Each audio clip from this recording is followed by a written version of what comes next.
Hello guys, welcome back to our channel. If you recently bought a docking station and want to connect it to your MacBook, MacBook Pro or MacBook Air, the process may seem confusing at first because different ports and accessories are involved. Many users connect everything but still wonder why the monitor, keyboard or charging is not working correctly. A docking station is designed to expand the connection options of your MacBook, but it needs the proper setup to work smoothly.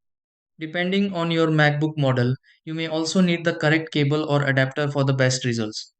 The good part is that once everything is connected properly, using external monitors, USB devices, and charging becomes much easier. In this video, I will show you step by step how to connect a docking station to a MacBook, MacBook Pro, and MacBook Air. Try these. Step 1. Connect the docking station power adapter to the docking station before connecting the docking station to the MacBook. Step 2. Plug the USB-C or compatible cable from the docking station into the MacBook, MacBook Pro or MacBook Air. Step 3. Connect accessories like a monitor or keyboard to the docking station for the MacBook setup. Step 4. Open settings on the MacBook, MacBook Pro or MacBook Air to check if the docking station is detected.